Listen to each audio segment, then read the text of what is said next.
Hi, everyone. Welcome to Craft Politics. I'm Joseph Lavoie. I'm Andrew Percy. And we are back in your feeds this week. Later, we'll be talking to my good mate, Shuvaloy Majumdar, the MP from Calgary Heritage. And we're going to do a deep dive on the latest between Israel and Iran. But first... I won't be on that, though, will I? I can't be on with an MP because I used to be an MP. It's too triggering, It's right? just too much. It's too triggering. So, no. It's like when you put two sides of a magnet together and it pushes away. It'll be too much. It'll trigger me. So only so much oxygen can get consumed, when you have two MPs in a room. Exactly. So anyway, there we are. How you doing? You're in UK for a short 3 days, aren't you? I'm in for a very short thing at the moment, but and I'm battling the sun. Look at this. Of all the problems, this is in my flat, and it's just like the sun. I come to England and we have to battle the sun because it's always glorious sunshine. And I was up in Yorkshire as well Sunday and yesterday back home, and it was beautiful there, which is always sunny in Yorkshire, of course, because the sun shines on the righteous. Oh, yes. But yeah, even in London, it's like, despite Londoners not deserving it because they're southern, it is sunny. Well, I've never had this problem of too much rain whenever I visited London in the summer. It's always been really nice and sunny. In fact, the last 2 times I went in the summer, it was massive sweltering heat waves. So don't buy this notion that it's that rainy in the UK in the summer. Summer months. Not compared to Vancouver. Yeah. I mean, the difference is that when it rains, it kind of rains for a bit and then you get a bit of sun, then it rains and it's sun. You can get very changeable weather, whereas in Vancouver, when it rains, it just rains for winter. But then when the summer arrives, it's usually sunny and dry for a good 2, if not 3 month stretch. So I'm already starting to see the grass here is starting to turn yellow, and I'm like, okay, here we go. And wildfire season is it's already underway, which is always a problem in this part of Canada. But yes. I'm now worried that it's just going to get so much worse this summer. Well, what we need is better wildfire detection. Yes, absolutely. More on that later. Anyway, get into that. So we are both beerless, I think. Yes, I'm going out for beers after this. You're going out for beers, and it's still way too early for me on this. I'm drinking just a wonderful bouquet of electrolytes. Of course you're drinking electrolytes. Everybody else just drinks water, but Joseph has to have electrolytes so he hydrates properly. It's I want to like you, and then you do stuff like that, and I just hate you. It's like, I don't want to, but I just do, because it's like, oh, here's my electrolytes. Of course, my electrolytes. I don't know where they are. I think they're all in the fridge at the moment. Or wouldn't hurt you to try electrolytes. It's it's good to replenish, particularly after a couple of pints. I got water in the tap. It's quite good for hydrating you because it's water. Anyway, I can't bear this. I don't believe your science. I don't even want to see it. I mean, look at it. And what is it? Purple. It's pink. So electrolytes are pink, are they? Is that the color? Well, this one, it's like a berry flavor. Should we take tasting notes on it? Is it? No, I will literally. I'm very high up in my building here. I will just throw the laptop out the window. All right. Well, that's at least good issue scan through before you do that. Yes. That's the problem. I don't know. Maybe some listeners would prefer it if I threw it out now rather than hear our views or my views on anything. So anyway, come on then, hit me because we've got. All right. Let's go.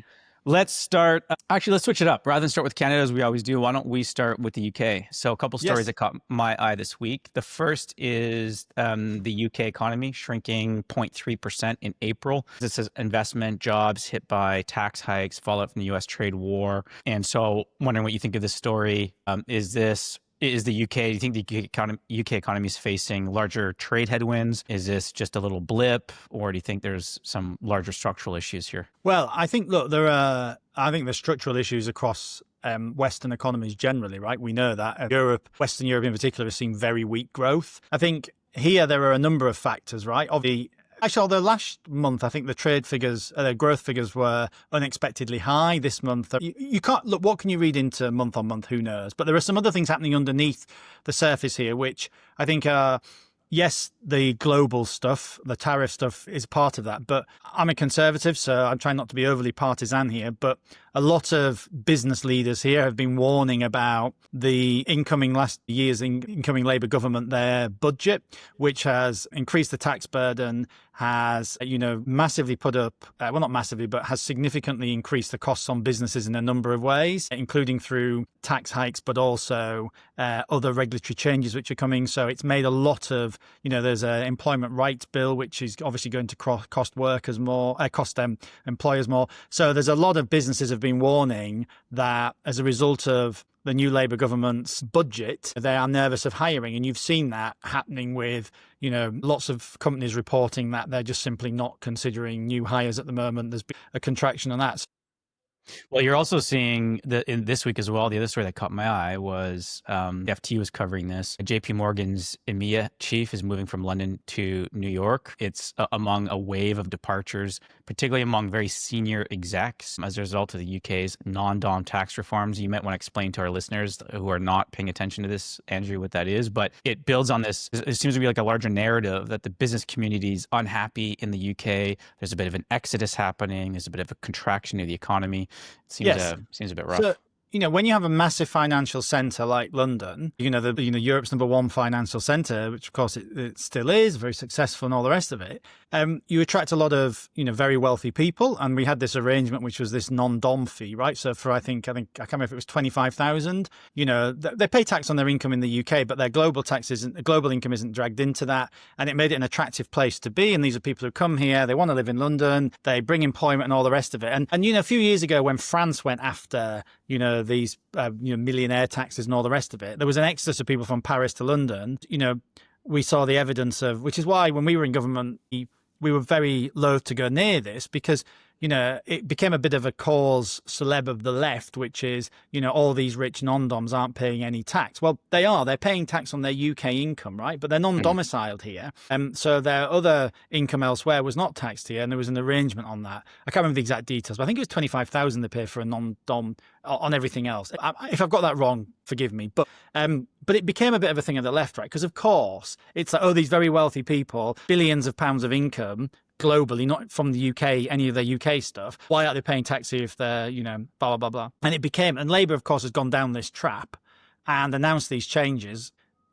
Whilst I can see the attractiveness of it politically, it's one of those things where, again, it's politically attractive, but the reason you don't go near it is because the effects of it are not that it will bring in billions of pounds in tax, because when it's very wealthy people, and you can argue whether this is fair or not, but it's just simply a reality and always will be, very wealthy people will simply move themselves and their wealth somewhere else if your tax regime becomes... They have way more mobility than other taxpayers. Exactly. So it's not like if our taxes get put up, we basically don't really have a choice. We just pay it. Now, you can argue that's unfair, but the fact is, so it's all this stuff about, if we get rid of the non-dom stuff, then the billions will be brought in, is fantasy, right? Of course not. They'll just move elsewhere to a more advantageous tax regime. And when they take with them, they'll potentially take jobs, some investment, and all that stuff in the economy here. So it was a stupid thing for them to do. And all it seems to be doing is, now, a lot of the lefty activists will be good riddance. We don't want them because, these are the worst sort of capitalists as far as they're concerned.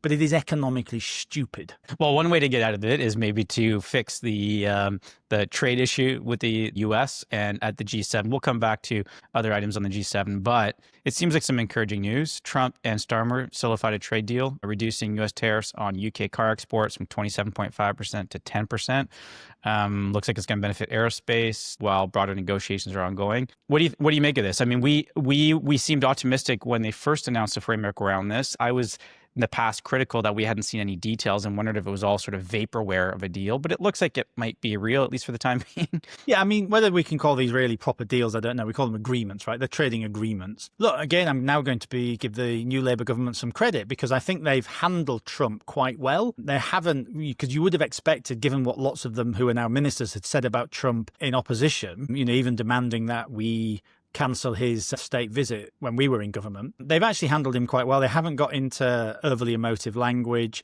Starmer hasn't joined in with the pylons from the EU and from elsewhere.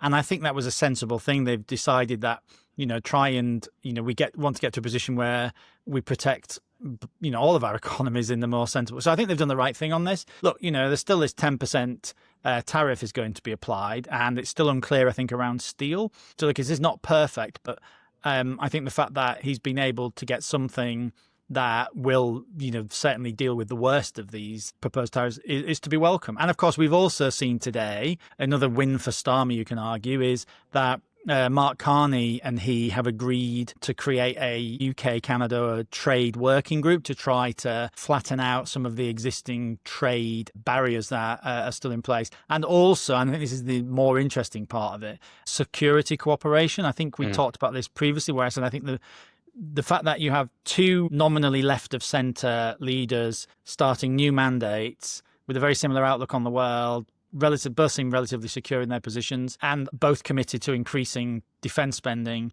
Actually, this is a natural fit, the UK and Canada, on much more than some of the trade stuff. So that's a really positive aspect of it. And also, Carney has now agreed that he is going to bring the legislation forward to formally ratify the UK's entry to the CPTPP, the Trans-Pacific Partnership. So, I think all this is all credit to the government for getting there, the UK government on this and the Canadian one, of course. Yeah. But, it's good, not a bad G7 for Starmer, if I'm perfectly honest. Not a bad one for Carney. I mean, again, we're going to park our partisan hats a little bit here because I do think it's important to give credit where credit's due. But it appears, nothing's been announced yet, but it appears like Carney's also made progress on securing some kind of economic security deal with the U.S. sometime in the next 30 days. Yeah.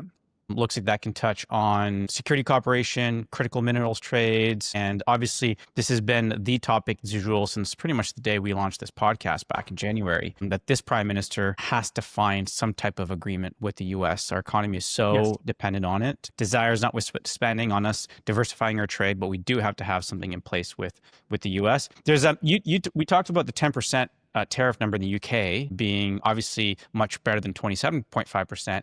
And I wonder if this is where the yardsticks have moved, which is like, what's going to count as a win for Carney? Is it going to, because I don't think we can get to a world of 0% tariffs with President Trump. And so is 10% the new zero, or are we aiming for 5, or are we happy at 12.5? I think we have to be realistic about how the yardsticks have changed. But nonetheless, if he can secure something in the next 30 days, I mean, that's exactly what he was elected to do. And I hope for everyone's sake in this country, he can pull it off. Yeah, I mean, I think that's true. And also, another thing that's good for Carney as well is I think there's reports that, I don't know whether it's agreed yet I haven't checked in the last couple of hours, but that he's also got an agreement to join this new rearm program, or the whichever element of it, which is the European wide, which the UK is now going to be joining as well.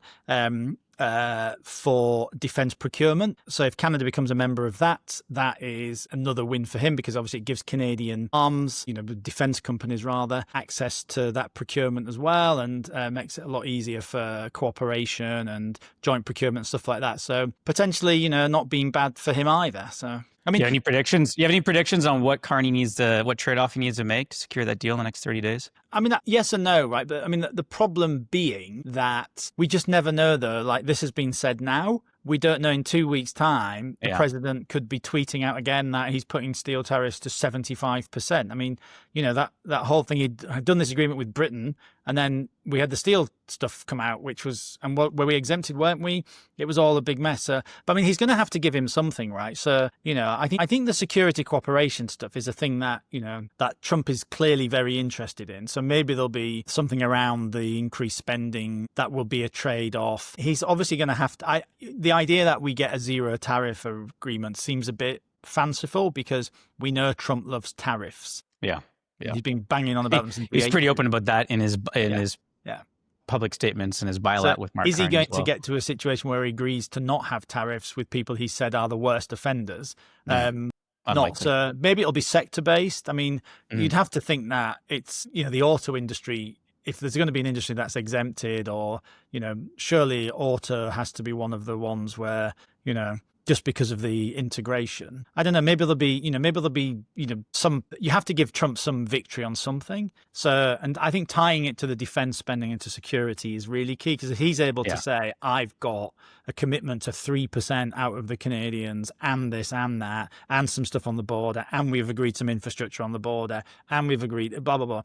That gives him the space to say, look, this was a good negotiation. I'm the best negotiator ever. And maybe that's how you protect key sectors in Canada, which is just to lean into the defense stuff. Right now, there seems to be no opposition to. Like, I was surprised at how last week there's very little attention paid to this massive announcement on increased national spending. So maybe that's where there's a lot of room to maneuver. I say, you know what, we'll just throw an extra 0.5% of our GDP in there, leave our dairy sector alone. You could see how that could play very well. But we've been very the thing that strikes me on that as a bit odd, though, is, Carney has also been saying we want to get off our defense procurement reliance on the US. I think he said something like 80% of Canadian defense procurement goes to US companies. So at the same time, he's saying we need to do a bigger security thing, and then also joining this European scheme for SAFE or REARM, whichever one it is. I get confused between the two. That doesn't quite like gel with that. Can you do both at the same time? I don't know. If you're saying that, American companies getting 80% of our defense or being involved in 80% of it is not acceptable, whilst also saying we need to deepen our security ties with the US. So I don't know, maybe you'll get caught out on that. I mean, the problem is these look like wins, but as with everything, the devil's in the detail. Yeah, definitely. Well, let's close out with our US story of the week, which is, and of course, we're focused on G7 this week for natural reasons, just got a lot of news coming out of it, but Donald Trump did leave the G7 abruptly last night. We're recording this on Tuesday the 17th. He said it's because he had to go deal with the conflict between Iran and Israel. He posted on his Truth Social earlier today, quote, "Publicity-seeking President Emmanuel Macron of France mistakenly said that I left the G7 in Canada to go back to DC to work on a ceasefire between Israel and Iran. Wrong. He has no idea why I am now on my way to Washington, but it certainly has nothing to do with a ceasefire. Much bigger than that. Stay tuned." Which does sound a little ominous. Yeah, and then JD Vance has been out saying something about like don't rule out America getting involved, I think that was the latest thing I saw this afternoon. I find all of this interesting. It's why I wanted us to close out our issue scan on this, because up to this point, or the way Trump and Vance position their foreign policy doctrine, at least in the election campaign and definitely coming out of it, and now maybe this is a moment where things start to change and evolve, but it was all about projecting strength without war. And I wonder if this is the crisis that tests that notion. We know that Trump's base, a good chunk of his base, does not like the idea of foreign intervention of any kind. Even when you're dealing with the significant security threat that Iran is, doesn't matter. They're not keen on it. And so he's going to have to find a way to obviously make some of the right decisions on this while also finding a way to not piss off his entire base. And I'm not quite so sure I see what the path forward is on that. What do you think? Yeah, I'm not sure. I mean, I'm just looking at a couple of other things he's said, of course. He's also said that Trump wants better than a ceasefire, so I don't know what that means. And he's also, I've just seen, said that we know where Iran's supreme leader is, but we won't kill him for now, says Trump.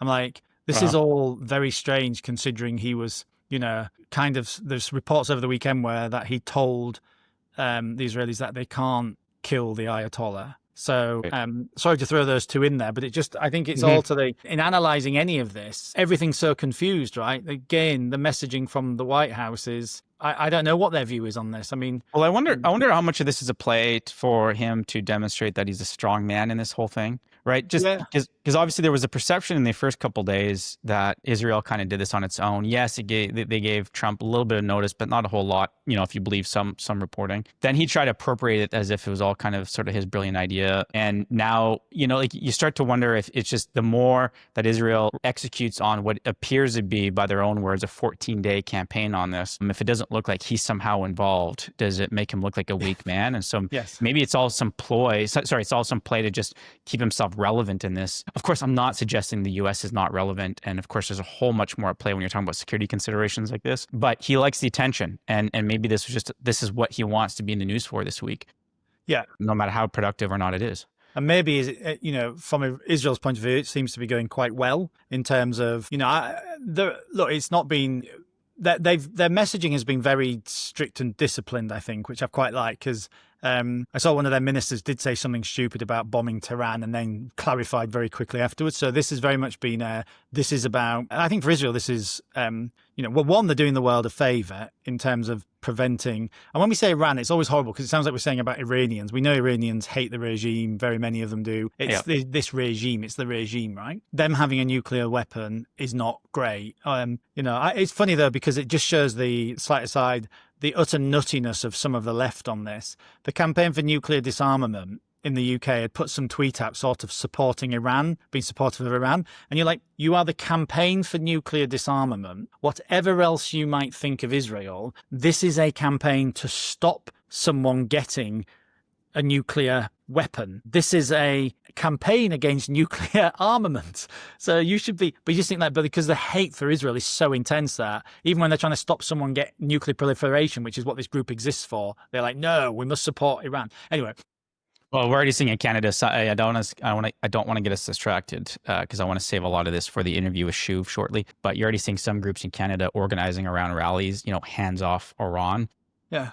And some of these being organized by labor groups. But it's to your point, like so much of this is doing is like, there's no other, I can't think of any scenario in which the Iranian regime is something that any group in Canada, any free, willing democracy is going to want to endorse or get behind or protect. And we have to separate the regime from the people that have been subject to this regime's brutality for so long. Even if you hate Israel, kind of like on this one, you're like, well, maybe Iran shouldn't have a nuclear weapon. It's better the fewer countries that have nuclear weapons, particularly if they're theocratic, Islamist regimes who have long stated a desire to wipe Israel off the face of the map, so have genocidal tendencies. Yeah, it's a little bit strange, but it's funny. There was like, same thing here though. Like one of the pro-Palestinian groups out immediately with Iranian flags, all the rest of it. And you're like, you are left-wing campaigners holding a flag of a country that through its judicial processes hangs gay people, has beaten women and caused the death of women for wanting to wear whatever they want to wear. And it's not a democracy. It's a theocratic state. And you're waving their flag because that's I think it's just this. And we also know, right, there's Iranian agents in all of our capitals fomenting lots of this, right? This is all very dangerous stuff. But you just think like, what is going on in people's heads when, but it's this loathing of Israel, which goes back to something much more sinister, which is rooted in, the 2 millennia of Jew hate as well, right? Yeah. There is something else to this. We know that, this is where it leads. But look, on Trump, maybe it's because Israel is executing this well so far. It seems to be that they're achieving their aim so far. So maybe Trump wants the victory. So maybe he comes in at the end with the bunker busting bomb that destroys these Iranian nuclear facilities that are 60 meters or whatever below 6 meters of concrete or whatever, which the Israelis probably don't have the kit to deal with. So maybe that's it. He comes in at the end. But the problem is it's one day to the other. It's kind of like, who knows where he's going to be. Yeah. Anyway, well, we'll keep an eye on it. If he's speaking to Shuv, I'm sorry I can't join that. I would like his perspectives on, what his view is on, just how Canada has responded to this, because I'm ashamed of Western countries for refusing to even say whether they're helping Israel, defend itself against the hypersonic and ballistic missiles and drones that are coming from Iran, which are being targeted at civilian areas. Like, when the last Iran attack happened, I was there in Israel, and I was really proud, to think that watching all this stuff in the sky, British jets were there doing that. I do think the Brits are doing something, maybe helping refueling and doing things from Cyprus.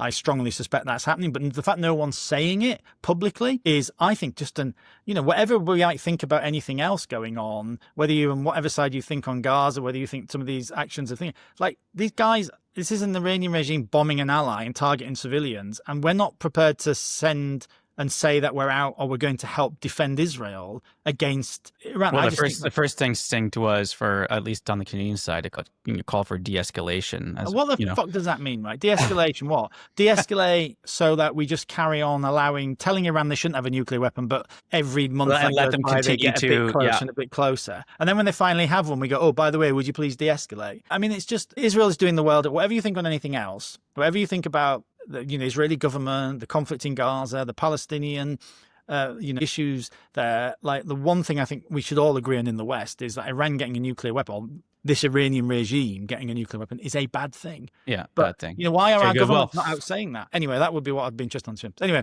Sounds good. I'll pose that question to him, and we'll cut to the interview now. Thanks so much for tuning in again, guys. Speak soon. Israel and Iran are engaged in their most severe direct military confrontation in decades. It's marking a dramatic escalation from years of shadow warfare to open hostilities. What began on June 13th, last Friday, with Israel's surprise military operation, codenamed Operation Rising Lion, has now entered its 5th consecutive day of mutual attacks. By the time this airs, I assume we'll be in our 6th consecutive day of mutual attacks. And it's fundamentally reshaping Middle Eastern politics. So just to get everyone caught up, just so our listeners listeners have full context, the IDF, the Israel Defense Forces, and Mossad conducted coordinated strikes against Iranian nuclear facilities, military installations, and leadership targets. So some key developments for you to keep in mind. Israeli forces struck the Natanz nuclear facility. They damaged Isfahan's uranium conversion facility and attempted attacks on the heavily fortified Fordo fuel enrichment plant. The strikes killed several high-ranking Iranian officials, including Islamic Revolutionary Guard Corps Commander Hussein Salami, Iranian Armed Forces Chief of Staff Major General Mohammad Bagheri, and prominent nuclear scientists Fayardun Abbasi and Mohammad Mehdi Taranchi. On top of that, military infrastructure also targeted as well. Israel targeted missile complexes near Tabriz, bases in Kermanshah, and IRGC facilities throughout Iran. Israeli forces have maintained sustained pressure on Iranian targets since the initial launch. Israel claims to have achieved full air supremacy in Tehran's airspace and has destroyed approximately 1/3 of Iran's ballistic missile launch capability. So it's a massive, massive military undertaking. The Israeli forces have targeted Quds Force Command Centers, state television facilities during live broadcasts, and various military installations. And on top of that, when we look at strategic targets, Israel is focused on degrading Iran's nuclear program and military leadership while attempting to breach the underground Fordo facility. Lots of information for us to digest there. I'm going to bring in Shuv in just a second to make a much better sense of all of this and to get his unique perspective on why this conflict is so important to everyone in Canada, in the US, and in the UK. All right, we got the greatest MP there is in the House of Commons. We've got Shuvaloy Majumdar, my good friend, but more importantly, a former colleague of mine from my days at the Department of Foreign Affairs, where we actually did a lot of work on the Iran file. So I wanted to have Shuv on the show because, as I think you'll all discover, he is an incredibly articulate thinker on global politics, especially in the Middle East. He has a lot of experience on the ground in the region, so not just a thinker, a longtime practitioner in that part of the world. And as I mentioned, he and I worked on a joint project about more than a decade ago now, to engage Iranians directly in Iran after we had decided to shut down our embassy in Tehran. And that project opened up my eyes to the threat that Iran poses to the West. Shuv was very responsible for educating me around the nuances of that policy, the dynamics of the region. And so it's why I wanted to have him on the show. So Shuv, welcome to Craft Politics. Grateful to be here, Joseph, and that's a great introduction. Checks in the mail. Andrew, by the way, is sorry, not so sorry that he couldn't join us. He confessed that it's difficult to have two MPs in the same virtual room together just because two MPs talking consumes a lot of oxygen. He's probably right about that one, especially the British ones. Why don't we get into it? We have a diverse audience. We have people who follow politics really closely, others that do so much more casually. So I'd like to start at 30,000 feet. And so for our listeners who don't follow Middle East politics closely, would love for you to explain why Iran is considered a particularly dangerous actor on the world stage. Well, look, it's one of the most destabilizing forces in the world today, if not the most destabilizing force. You look at the kind of terrorism that they have wrought across the region for 20 years. In fact, since the conception of the Islamic Republic, they have been seeking hegemony, including the destruction of Israel and the West, repeatedly declared over time. You think about wars in places like Iraq or elsewhere where it was Iranian militia that had wreaked havoc across the Western Alliance in the response to 9/11. You think about how after October 7th and the massacre of Israelis, unprovoked as it was, that was done by Iran arming Hamas and instigating Hamas, training Hamas over many years. And they turned that little strip of real estate into a network of tunnel terror that is bigger than the London Underground or the New York subway.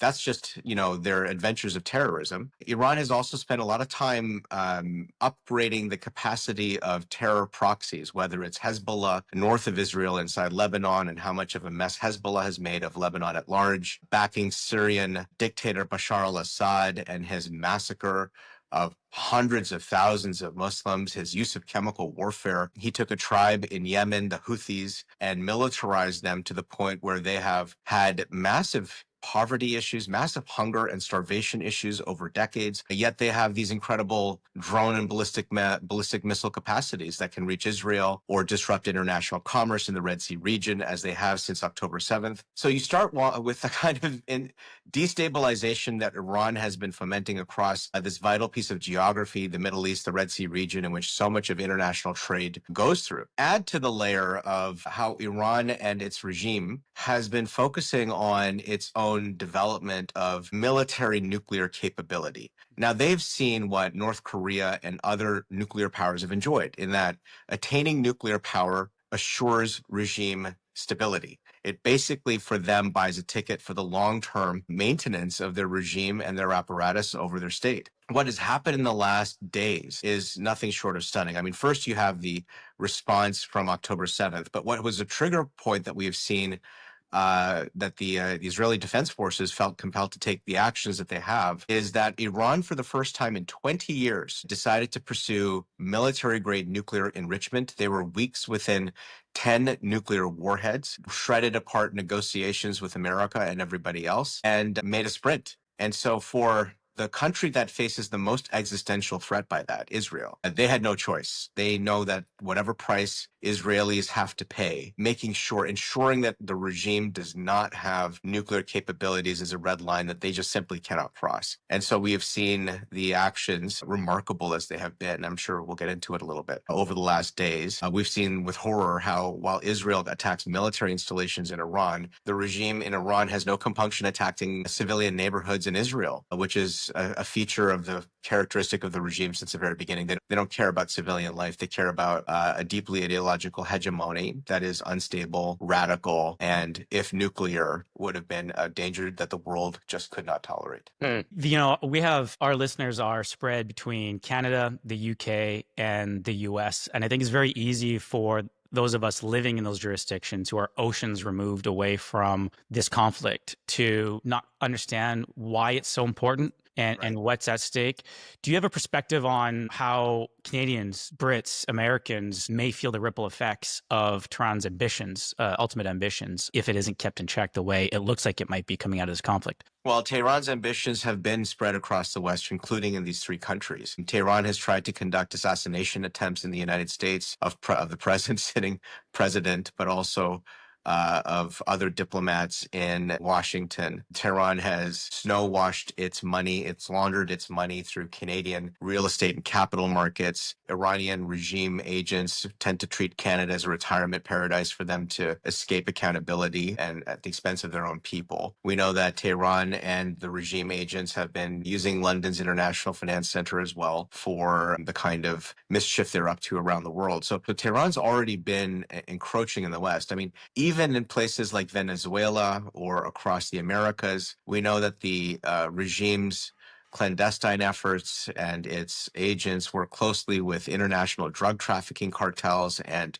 criminal networks to advance, very scrupulous, dubious objectives. Iran has been partnered with China and Russia, and in the way in which you look at the supply chains of the modern hot wars that are being waged, whether in Ukraine or in the Middle East, it's Iranian drones that have been created, invented, and then manufactured both in Iran and in Russia to wage massive, massive war upon civilian populations at horrific price. Tehran entered into a $60 billion Belt and Road partnership with Beijing, in which they didn't just keep their relationship on whether it's Tehran's energy and oil, energy supplies to China, but they also decided that they were going to partner heavily on intelligence and security cooperation, which is part of what they've been doing in Central Asia and across the Middle East. So Tehran is a full partner with our rivals in London, Washington, and Ottawa. Tehran has been, the regime itself has been exploiting what I would describe as Western weakness, Western wokeness, to create a relativist environment for its argument.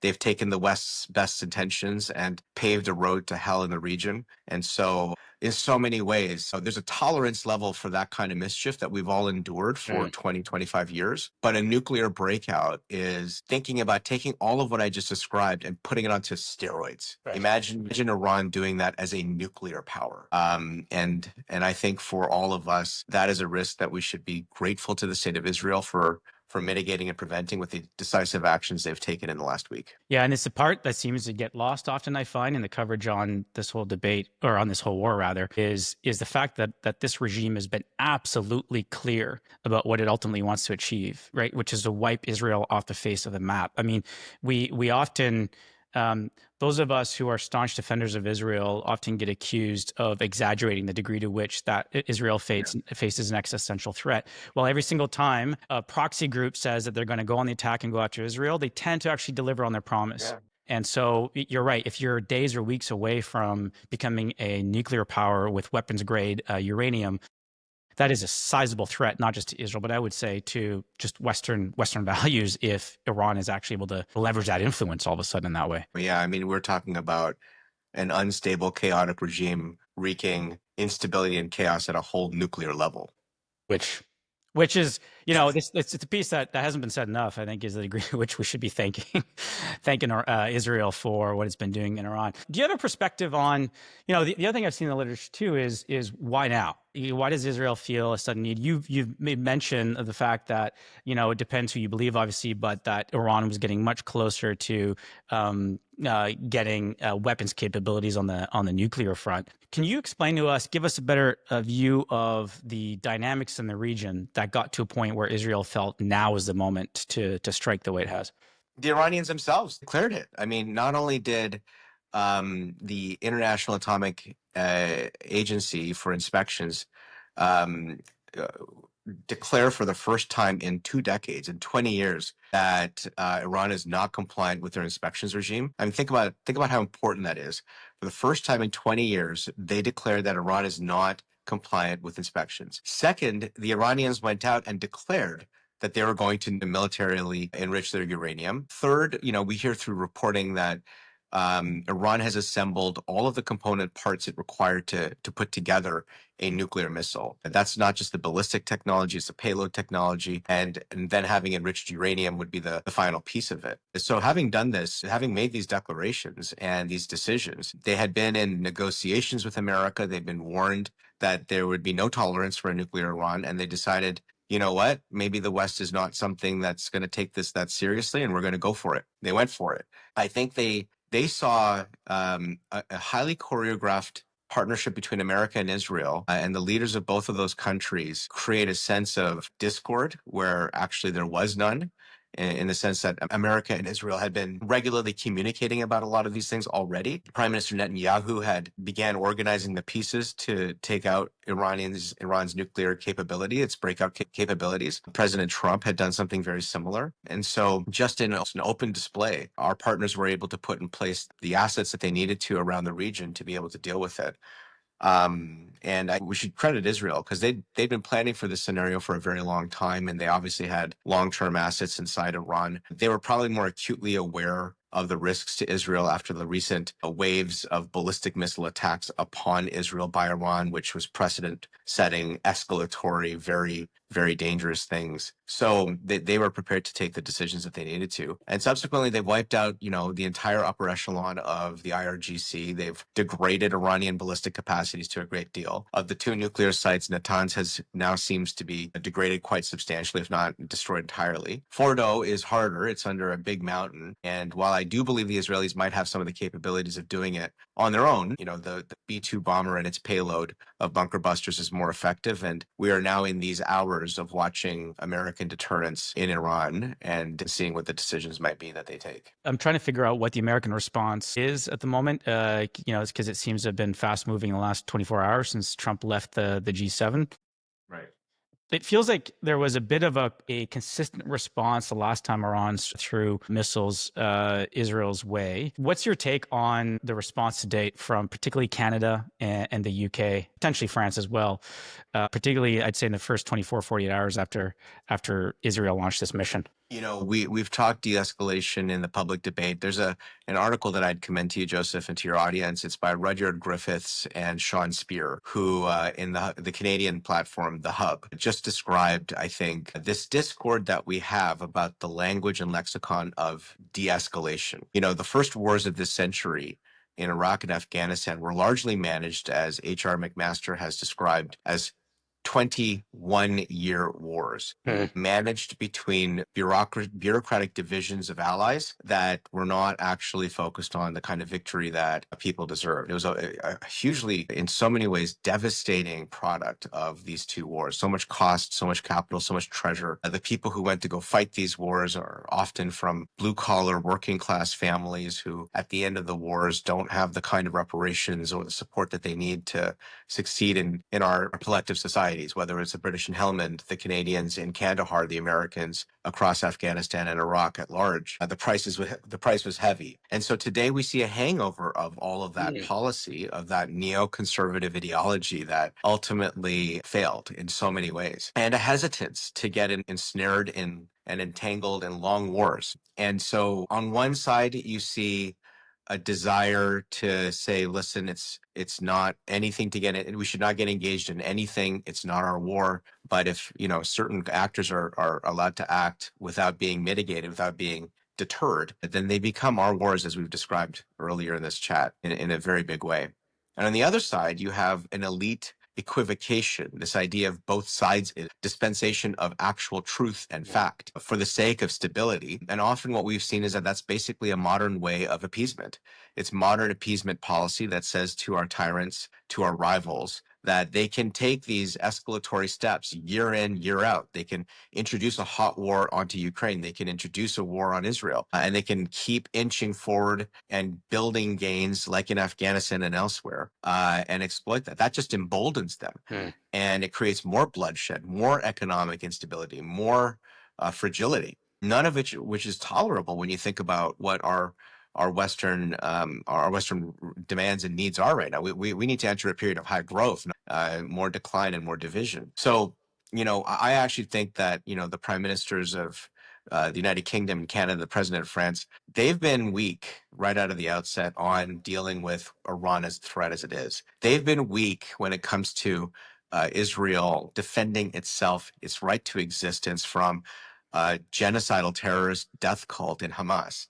They've been weak time and again in staring our rivals in the eye for what they are. And my thesis is, I'm sure their intentions are well considered. They're trying to avert and call for calm. But that in itself, that weakness in itself, will create an environment of increased escalation by our rivals and ultimately come to the detriment of all of us. Yeah, it's a good point. The fear of war, the hangover you talk about from the work we did in Iraq and Afghanistan, there's probably a natural resting place of not wanting to enter into a protracted conflict of any kind. So on first blush, yeah, of course we all want peace. Of course we all want to avoid war. But de-escalation in this context comes with it has a whole bunch of other potentially unintended undertones and undercurrents attached to that language when you're talking about what's at stake here. So here's something of interest, Joseph, because what Israel has accomplished just in the last 2 years is beyond remarkable. Usually in this type of scenario, when Iran was attacked, you'd expect Hezbollah to launch a ground invasion, or the militia in Iraq that Iran installed to launch a ground invasion. But at the onset of this, in Lebanon and in Iraq, we have not seen that happen. In fact, Hezbollah has openly said, this is not our fight, we're not going to do anything. Right.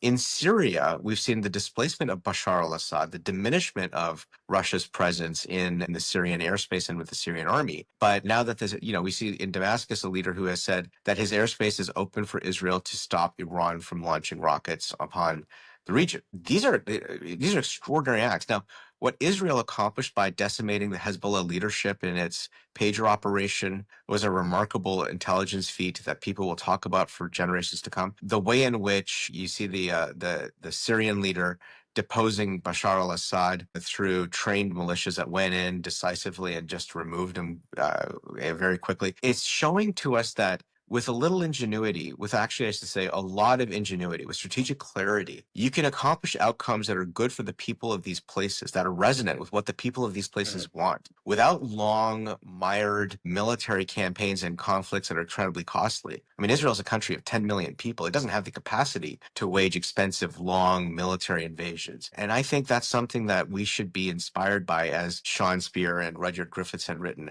It's something that we should be inspired by when we think about modern wars. wars and the kind of way in which we need to think about waging them so that we're not caught up in these protracted environments, but actually accomplish the outcomes that we're looking for. Well, in one way, I just don't see a better moment actually for Israel to have launched these strikes and this operation. As you talked about, Gaza doesn't look the way it did 24 months ago. Hezbollah, as you talked about, weakened. Syria looks entirely different. If now is not the time to leverage this moment, I just don't see another. You don't know when this window, how long this window is going to be available, and. That message is perhaps most important to the people that you and I used to work with to try and help. Like when we worked with Minister Baird in the Harper government to shut down our embassy in Tehran and the regime's embassy in Ottawa, we replaced it with an effort to try and engage Iranians on the street. We succeeded with millions of them. This is a unique opportunity for Iranians themselves to claim their destiny, to end so-called revolution and bring forth an ancient light of an ancient civilization for the future that they have ahead. The most important message, I would say, is for the Iranian people now, and that this regime has never been this weak before in its 46 years of existence. And from what I hear from people that we've met along the way and from other reporting, is that I think in Iran, people appreciate that this is a chance for them too. I mean, we're seeing reports of prisons releasing not criminals, but dissidents who had often been thrown in jail and controlled by the Basij. We've seen the Basij, which has been the Iranian regime's domestic police force of repression, its headquarters destroyed. We've seen its state media broadcaster be destroyed. Its upper echelon leadership that has been running and subjecting the people to tyranny for decades is now completely decimated. And we are seeing the opportunity for a potential democratic transition to a destiny that the Iranians want, with whatever flag they want, whatever model of democracy they choose, but an opportunity to lead peace in the region. It's, as you note, Joseph, a really important moment for the people of Iran to seize. Absolutely. What do you make of the degree to which, I mean, to me, it seems like Russia and China have responded with either surprising restraint, or maybe it surprises me and doesn't surprise you. I just, you talk about, we often hear about the degree to which Iran had dependencies and was closely aligned or is closely aligned with both Russia and China, but they haven't been that active, or their response has been very restraint. Is there something in that? Am I reading too much into it? Look, in the last couple of weeks, the Ukrainians took out over a third of Russia's long-term aerial capacity. Prior to that, as Syria fell, Russian military assets in Syria were all destroyed. Russia is in a pretty weak position today, even though they have huge inventory and lots of people to keep throwing into conflicts. They've been waging war this way for a century now. And their position is not as strong as you imagine. Don't forget that a lot of the technologies that were provided to Iran for aerial defense were highly sophisticated Russian technologies, which the West has now proven that they could cut through like a hot knife through butter. So the S-300 system, all of the stuff that Russia produces is turning out not to be very effective at all when it comes to dealing with Western ingenuity. And so in that sense, I think, the Kremlin is restrained by the tools that it has. It doesn't have that many tools to really respond with. And I think I think I saw a report, I hope it's true, that Vladimir Putin had told Russians it's time to get out of. Meanwhile, Beijing is dealing with a tariff system with an opaque banking system already. So in China for the last month, there has been mass public discontent with major inflationary pressure produced by American tariffs on China. And the long-term significance to its banking and financial system, to its own war production economy, to its manufacturing base is significant. Beijing, in many ways, has a lot of their own domestic problems to deal with when it comes to stability and to coming to some sort of accommodation with Western capitalism and the predatory practices it has been invoking for the last decades. Is Beijing prepared at this point to step in and save Iran, save the regime from what has been a decisive military defeat of many of its assets? It's hard to know. Now, finally, Beijing has also been a major customer for Iran's illicit oil. Iranian oil has made it to international markets through front companies in Malaysia and elsewhere. And now we're seeing those refineries being attacked, those depositories being blown up by Israel as a result of Iran attacking the port of Haifa, which is a commercial center for Israel and its own gas development. So when you kind of take a macroeconomic look of what these countries structurally are dealing with, it probably explains why you and I would interpret it to be restraint. I also think it's just the limited tools in the toolkit right now. Right. What do you think? It also seems like, so we talked about how conditions are such that this was an opportune moment for Israel to take this action. It seems to me, if Israel can be successful with this, that the opportunity is also just a greater reshaping of the dynamics in the region. The thing that we haven't really talked about so far, or I haven't seen a whole lot of talk around, at least because everyone's been so focused on the immediate actions and on the operations, though, is Israeli-Saudi normalization. Do you think that as the dust potentially settles on this, if Israel can be fully successful, that it can accelerate new dynamics in the relationships in the region, or do you think it can set it back? It's hard to predict what comes forward. And one of the things I've learned in our experience here is just as soon as you think something's going to get better, something gets radically worse in the most unpredictable way. So I've grown to be much more realist about how these things can play out. But you're right. There are some attributes in this region that I think are really important to note. The Red Sea region, if you don't think of just the Middle East, which is a protracted concept of the Cold War, but if you think of the geography of the Red Sea, it connects the Mediterranean to the Black Sea to Central Asia. It is an artery into the Indo-Pacific and economies that are powering the Indo-Pacific, including India, Indonesia, Japan, and others. There is a $1 trillion economy and 1 billion people in this region. And some of the arrangements that we're seeing introduced over the last 10 years for that region are extremely notable. For example, the Abraham Accords, which, unlike Israel's peace with Egypt and Jordan, which has been uncomfortable, this accord between these parties have maintained, despite Hamas's attacks, have been humanitarian partners for Palestinians in Gaza. The UAE produces nearly 40% of humanitarian aid in Gaza to Gazans, have continued security collaboration for stability in the face of a unpredictable Tehran, chaotic regime, an unstable regime.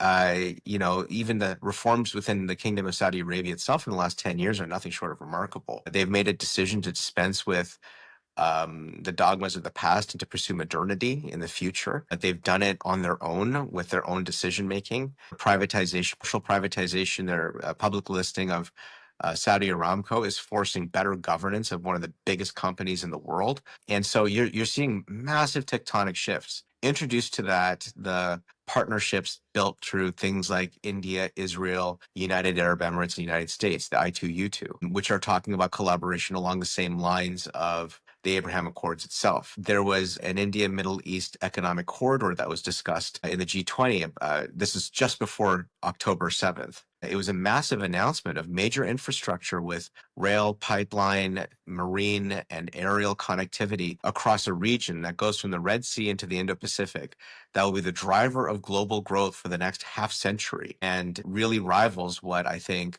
China's Belt and Road and their partners were trying to accomplish for their own hegemony. So it's actually really remarkable to me that the potential of all that existed before October 7th. The potential for all that exists today. And even the collaboration that we saw the last time Israel came under Iranian bombardment with ballistic missiles of Jordan, Saudi Arabia, the United Arab Emirates, Israel, the United States, the United Kingdom, shows you the potential for how these partners working together can assure stability and protect from outrageous action. So, if the regime were gone, imagine the potential of what this region could really be.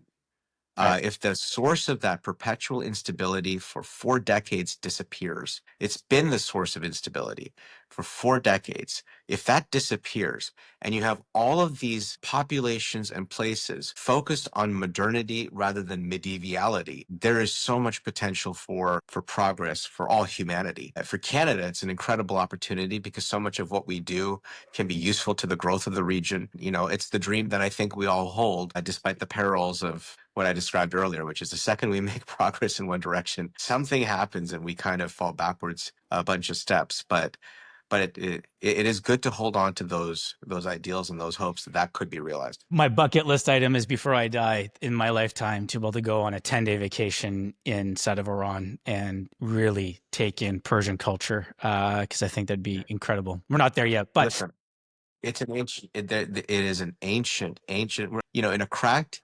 in a case in New York at the United Nations. So for your viewers who are in New York, go visit this Cyrus cylinder. It's a cracked case that basically a cylinder that is one of the first, if not the first, acknowledgments of rights that the world had ever known. We are talking about this ancient civilization in Iran that has yet to be unlocked, and to dispense with this regime and be able to return to that inheritance is a thing that I think could be one of the most interesting products of what we're seeing. I hope so. I'm going to close this out. I don't want to get negative, but we are going to have to get negative, because every single time Israel takes action to defend itself, we see a domestic response in Canada from different types of groups. I've already seen that there's a rally being organized in support of the regime later. I think it's in Toronto later this week or on the weekend, which I find absolutely shocking, that these same groups that so-called represent the left are out advocating for a regime that hangs gay people, that has highly restrictive rights for women. Do you think this conflict raises the risk of domestic extremism, political violence, the kind of response we saw, unfortunately and very sadly, post October 7th? 100%. This is what one of the things that we as a country need to do in Canada much better at is understand the financing of terrorism and of international crime and how they prop up these types of entities. That's one thing that on policy level is a challenge for us that we have to get much better at. But the one thing that we can deal with is, at least Pierre Poilievre, and I'm not saying this just because he's my conservative leader. I'm saying this because Pierre Poilievre has provided total moral clarity on the need to protect the most vulnerable in our Canadian life. 250% increase of hate crimes over the last 10 years. 75% of all hate crimes levied against less than 1% of our population are Canadian Jewish life. And that means that the mobs on the streets have been attacking our schools, our sanctuaries. They're violating our freedom of public spaces, and they're getting away with it. The moral failing of Prime Minister Mark Carney, of Foreign Minister Anita Anand, to not recognize that there has been a pattern of blowback against our Jewish populations, as this all becomes for the Iranian source for much of it, and to not take the steps, to not order levels of government to work together to ensure that the safety of all Canadians, including our Jewish friends and neighbors, the moral failing of that, I think, is beyond reproach. And I mean, at best, when they do the moral equivalency between Israel and Iran, they're betraying a lack of knowledge. But not taking steps to protect the most vulnerable Canadians is unconscionably morally bankrupt. And it's a cause that I know a lot of colleagues, not just in my party, but many others will be taking on. But I thank you for raising it, because this is exactly something that our government should be focused on. And I'll bet you that our federal government has done nothing about it. They've certainly said nothing about it. Yeah. Well, it's why I wanted you on, because there are a few people I know in my circles who speak with that level of moral clarity. And I think it's important that we have to get that across. I've kept you longer than I needed to. You probably have some votes to go participate in, don't you? We have it in a few hours, actually. There's a number of things before Parliament in this last week. So looking forward to getting back to work and putting on a tie. Awesome. Well, thanks for coming on. Is there any parting words you want to say about this topic before we hang up? A lot to talk about in times to come. If your viewers have friends or family who are affected by all this, know that there's a lot of people who are thinking of you, standing with you, and wishing you nothing but the greatest of success, despite the deep anxiety that you're experiencing right now. So let's go through this together. Awesome. Thank you. Shuv, that was great. Appreciate your insights. Bit of a serious topic. We'll have to have you back on so we can both take the piss out of Andrew and do a proper show. I think he's just afraid of me. Maybe that's what. Nice seeing you. Yeah, you too. Thank you.